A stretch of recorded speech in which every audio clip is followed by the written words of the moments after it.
pelajaran yang bisa diambil adalah pentingnya membangun karakter yang kuat dan konsisten. Ini konsistennya bagus nih.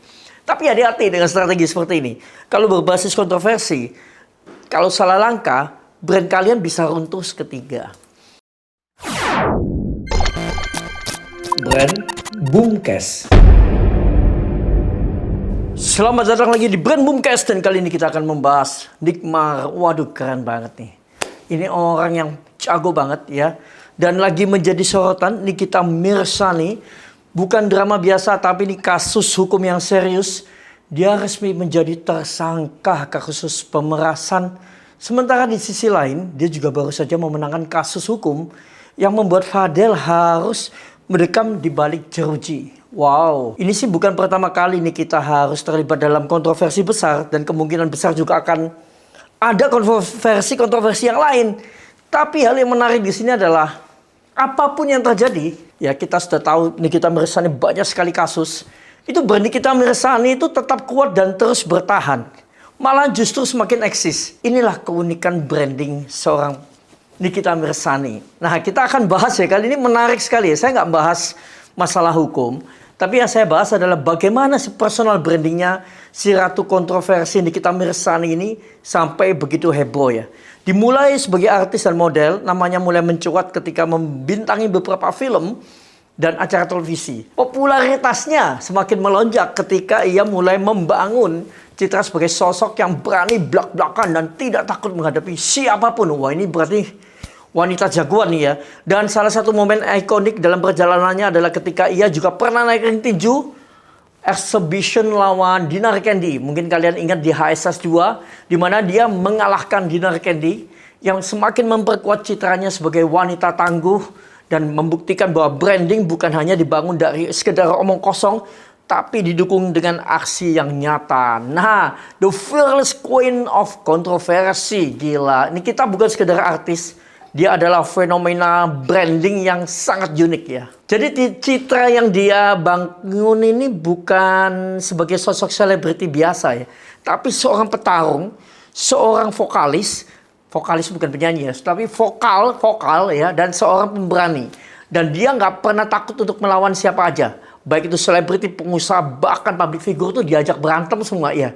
Berantem itu nggak sembarangan loh, berani loh. Ini dia hajar terus pokoknya. Nah, jadi Nick Mir ini punya narasi tuh, gue nggak takut, gue akan lawan. Nah, itu tuh. Jadi setiap kali muncul isu panas, dia selalu milih sisi yang ekstrim, bukan menjadi penengah.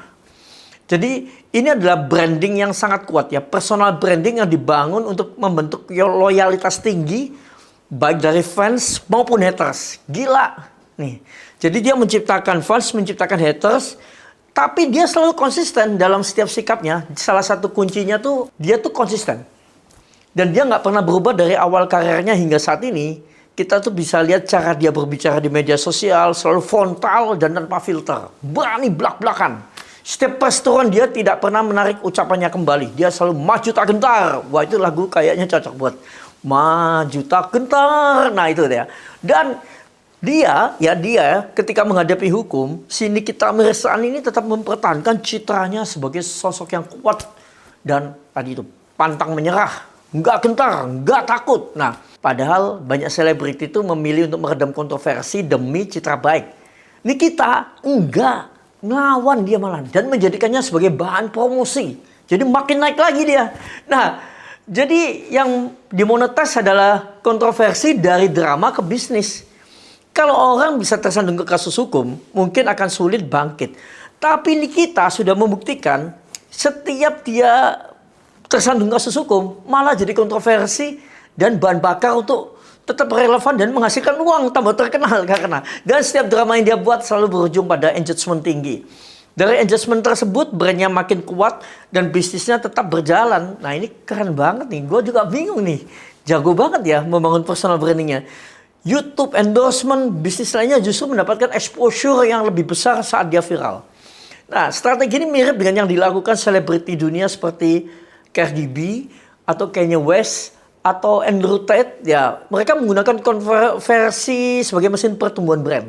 Jadi resiko branding itu yang dibangun si Nikita Mirzani ini berbasis kontroversi. Tentu saja strategi ini tidak ada resiko. Ada beberapa hal yang bisa menjadi bumerang untuk Nikita Mirzani. Jadi kira-kira seperti ini. Bisa hilang kredibilitasnya jika selalu sering membuat drama. Lama-lama orang bisa bosan atau kehilangan kepercayaan. Yang kedua, sulit mendapatkan sponsor besar ya. Karena banyak brand yang tidak ingin berasosiasi dengan figur yang terlalu kontroversial. Bahaya nih. Bisa menciptakan fans, bisa menciptakan haters. Nah, ketergantungan pada drama atau tanpa kontroversi, apakah Nikita masih bisa bertahan? Menurut kalian gimana nih? Bisa relevan nggak? Karena Nikita kan selama ini selalu dengan pertarungannya yang diminatin sama publik ya. Jadi salah satu tantangan terbesarnya adalah bagaimana dia bisa tetap relevan tanpa harus terjebak dalam konflik besar. Nah ini tantangan buat Nikita untuk jangka panjangnya. Masa depan brand Nikita Mirzani itu sustainable atau tidak menurut kalian? Nah, kalau menurut saya, kalau personal branding Nikita itu bisa bertahan dalam jangka panjang, itu tergantung bagaimana dia mengelola brandnya ke depan. Jadi personal brandingnya dikelola seperti apa, ada beberapa kemungkinan. Pertama, dia tetap mempertahankan strategi lama, tetap menggunakan kontroversi untuk mempertahankan eksistensi. Ini bisa berhasil dalam jangka pendek, tapi semakin lama resikonya semakin besar ya. Seperti sekarang ini ya, sudah tersangka ya kasus pemerasan. Nah, yang kedua, rebranding sebagai sosok lebih wise. Jadi rebranding ulang, mengubah citra menjadi mentor bagi perempuan yang kuat dan mandiri. Ini bisa lebih sustainable ya kalau untuk si gaya-gaya Nikita Mirzani ya, terutama jika dia ingin bertahan di industri tanpa harus selalu terlibat konflik. Tapi namanya makin naik, dia menunjukkan dia pahlawan wanita ya. Ya, sosok tangguh di dunia wanita Indonesia. Yang ketiga adalah memanfaatkan statusnya untuk masuk ke politik atau bisa yang lebih besar. Banyak figur kontroversial akhirnya beralih ke jalur politik atau bisnis besar setelah mereka membangun nama besar. Jadi brandingnya sudah lebih kuat tapi nggak ada high risk lagi. Nah, Nikita Mirzani adalah salah satu personal branding yang paling unik ya. Personal brandnya itu dibangun dengan sangat unik di Indonesia. Dia tahu bagaimana memanfaatkan kontroversi sebagai alat branding. Dan sejauh ini strateginya sih masih berhasil ya. Kita nggak tahu yang nanti ini kena kasusnya gimana, pasti semua lagi bicarain. Tapi seperti api, strategi ini bisa membakar lawan, tapi juga bisa membakar diri sendiri. Nah, buat kalian yang ingin belajar branding dari Nikita Mirzani? Ya, ini kita belajar secara mengamati ya. Pelajaran yang bisa diambil adalah pentingnya membangun karakter yang kuat dan konsisten. Ini konsistennya bagus nih. Tapi hati-hati dengan strategi seperti ini. Kalau berbasis kontroversi, kalau salah langkah, brand kalian bisa runtuh seketika.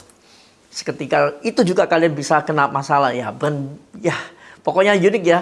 Jadi ini cukup kali ini saya bahas tentang Nikita Mirzani yang lagi hot banget, dan Brand Boomcast akan terus membahas strategi branding dan juga membahas bagaimana orang membangun personal branding atau brand membangun produk brandingnya atau company membangun company brandingnya, dan kita akan memandang dari segi yang beda, unik. Pokoknya jangan lupa subscribe, share, bunyikan lonceng, dan ikutin tayangan-tayangan Brand Boomcast selanjutnya. Stay boom, stay brand, dan stay sukses bersama.